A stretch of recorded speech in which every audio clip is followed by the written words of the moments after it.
Good evening, everyone. Welcome to the Adafruit Show and Tell. My name is Melissa, and I will be hosting this evening. And tonight we're going to go ahead and start with Brent. Hi, Melissa. Hey, Over the last week or so, we released UART components on Whippersnapper, and what that means is like sensors like this, like PM 2.5 air quality sensor, can now be used with Whippersnapper. And it's exciting because like this is something we've wanted to do for a while. It will allow us to support things like I already have like a GPS module wired up that will be supporting soon, so we can like get device location online and do all these like things that are typically really difficult within like a couple of clicks on the website. So I have this wired up. It's actually an old project that I've repurposed. I wrote this for the learning guide a while ago. It has an air quality sensor in it, a temperature sensor, and just like this is the ESP32 S3. And I've had this sitting on my desk all day, and like all the data can be graphed. The stove turned on during this time, so you can see it like jump up because there's more particulate matter in the apartment. Um, and each board like has its own UART pin, so we're using the hardware UART for speed. So like if the board presents hardware UART pins, we're going to use those. But for boards like the ESP8266 or like the RP2040 that don't have physical UART pins, we've assigned pins, and then we switch to like the software UART dynamically. So like you never see this happen, but it happens really seamlessly behind the scenes. And that's what I've been working on. I have you thought about doing like the PIO for doing like on the Raspberry Pi or the RP2040? Maybe. I haven't thought about it. I don't have an issue out for it yet. Okay. I'm not sure what I would do with it, but it's definitely an idea on how to make it easier. Yeah, it'll also probably make it faster than the software. Yeah, I think the implementation I'm using is the Raspberry Pi Arduino core, and I think they use the software serial library because like they use that for Wi-Fi. But I Okay. wonder if there's a PIO implementation to use. That's a good point. I didn't even Okay. consider it. Oh, I'll look okay. into it. Yeah. Well, thank you for stopping by. Yeah, no problem. Have a good one. You too. And next up, I'm going to bring in John. Hey, how you doing? Hey. All right, so I'm carefully aligning a thing here because I have a project partly working that I want to show off. And actually, I'm going to mess up what's on the screen there for a second to show. So this is a power washer nozzle gun from a real pressure washer. And I have gutted it and put inside of it a microcontroller, a 9DOF sensor, and also an I2C breakout board for a WeChuck remote or joystick. And so what I'm doing is playing this game Pressure Washer, or Power Wash Simulator rather, which is a pressure washer game. And you can see here, I'm now able to, even though I'm having to look at that screen through another screen, so I'm a little backwards, but I'm able to, instead of using a mouse and keyboard or a trackpad or something like that, I'm able to use the nozzle orientation, both up, down, and left, right, to change the orientation of the pressure washer in the game. And now I'm also, I just added this WeChuck so that I have some buttons to work with. So I can, as you can see here, I can very satisfyingly start to spray off the patio here on this filthy house. And I can also use the thumbstick there to walk around. Let me go up to this wall over here. And let's say I want to do some washing over here, wash up and down like that. I've also got another button on the little Wii controller I'm using to change the orientation on the nozzle. So now you can see it's a wider spray left and right if you're doing something horizontally. So this has been a lot of fun to get this project up and running, and much more fun to now actually have it inside of an actual pressure washer nozzle.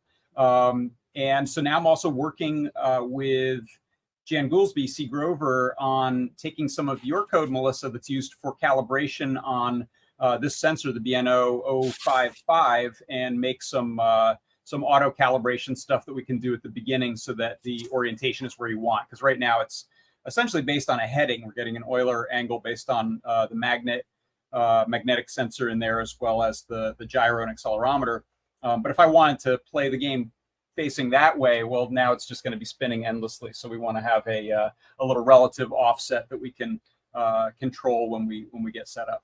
So that is what I'm working on, and I've got a lot of washing to do here because this is a filthy patio. Do you have any free buttons still left on the Wii? Unfortunately, well, yes and no. There's just 2 buttons there. There's the joystick that I'm using for movement, but this does have an accelerometer in it. So potentially that could be used for stuff like, hey, if I lean it sideways, that gives me an input. So we've got a few orientation things we could probably use that for. Okay. There's some combos too. What were you thinking? I was thinking you could have a button assigned so it kind of recenters where you're at. Yeah, recenter would be good. Also, I'm not using all the axes of this, so maybe tilting this gun on its side, like a roll in one way or another, could be an input. Yeah. I was suggesting maybe straight up and straight down for a certain amount of time could be used for something. Although in this game, you do tend to point it right down at the ground a lot, so maybe it would have to be one of the roll axes or something like that. So. Yeah, like if you want to change your nozzle or something like that.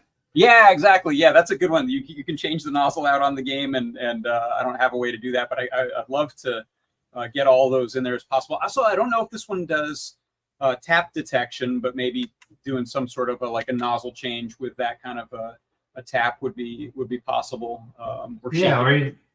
Or you could add one of the ones that does have the tap detection on there. Yeah. So great suggestions. Thank you. Yeah. So this will be progress here, but as I get it closer, I'll publish a guide so that people can use this sensor for kind of anything they want, maybe in combination with this, or if they're really gung-ho about Power Wash Simulator, then they can get washing, because it's a mess. It's a filthy mess. Pretty cool. Thank you for coming by and showing that off. You bet. Thanks. Take care. Thanks. And next up, we have Jeremy.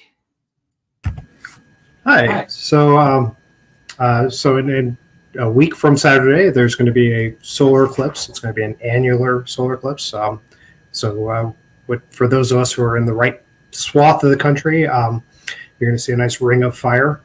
And I was thinking, what would make like a nice citizen science project where I could collect some data and just kind of, see stuff. And luckily, you guys have a great selection of sensors. So I've just kind of assembled some things ad hoc here. I've got a UV sensor. I've got a multi light sensor that measures a variety of different spectrums in the visible range and infrared. I've got a magnetometer, and I've got a temperature and humidity sensor. And I'm in Austin, and the eclipse is going to miss me by probably about 50 miles. So I'm planning on driving down to San Antonio that day. And I'm planning on leaving one of these at my house, and then I'll bring one with me to San Antonio. I'm just going to collect whatever I get and see what happens. The eclipse is going to it's going to run from Oregon all the way down through Texas, and so anybody who's in that kind of corridor is going to get a really great show. But it is going to cover the entire country. Like even if you're up in like New York, it's going to block out maybe 10% of the sun. So I'd say to anybody who's watching and interested, grab yourself a pair of eclipse glasses now, because even if you're way outside the band, there might still be something to see.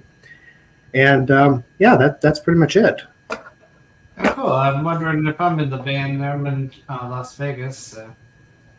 You might be pretty close to it. Yeah. Yeah. Okay. I'll have to keep an eye out for that.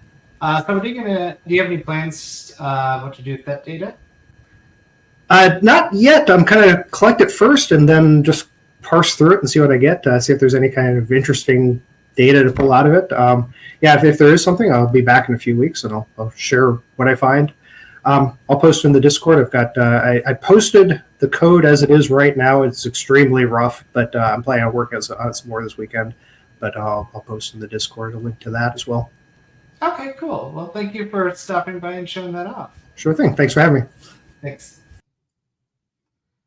And we have Dan up next, and currently he is the last person.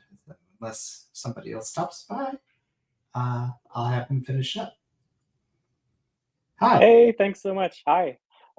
So last week I made a joke in the chat about switching from 3D printing to pottery because of all the 3D printing drama that's been going on. And so I thought I would show off a smart lamp that I had been working on. So I threw this lamp, like made this out of porcelain because I smashed the one beside my bed.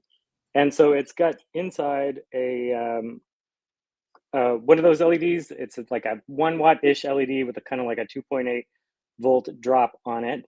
And I have to power it a little constant current buck that I put on Pico W, and works pretty well. Sort of overkill, but is pretty good. So the two things that I thought people might find interesting is ESP Home actually now has firmware for the Pico W, and so you can really easily make things that integrate into Home Assistant with that collection of firmware. It works pretty good. And the little constant current buck, like, is the first surface mount thing I've ever made, and it works, and I was kind of amazed, so that was pretty cool. So recommend that.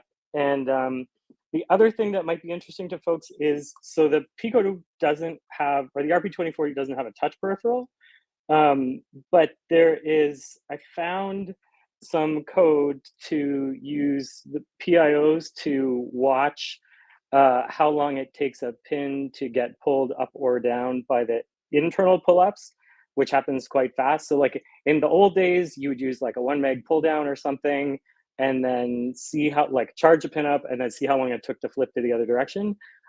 Because the PIO is so fast, you can do that just with the internal pull-ups, even though the time constant's a lot shorter. So you don't need to pull up, down, and it seems to be pretty reliable. So those were two things I kind of discovered on this project. So that's that. Cool. Thank you for showing that. Yeah, it's a pretty good use of the PIO for that. It might be a good thing for CircuitPython Touch.io. I don't know. Like, it might be something to think about integrating into that, which currently has the kind of like older school, assuming the 1 meg pull up approach, which works great. But for the RP2040, it might be interesting to add the PIO option. So don't know. Yeah. Well, thank you for stopping by. Thank you. And that's it. So thank you for stopping by to watch the show and tell. We'll have Adafruit Ask an Engineer in about 18 minutes, or 17 now, it just changed on me. And so stick around for that.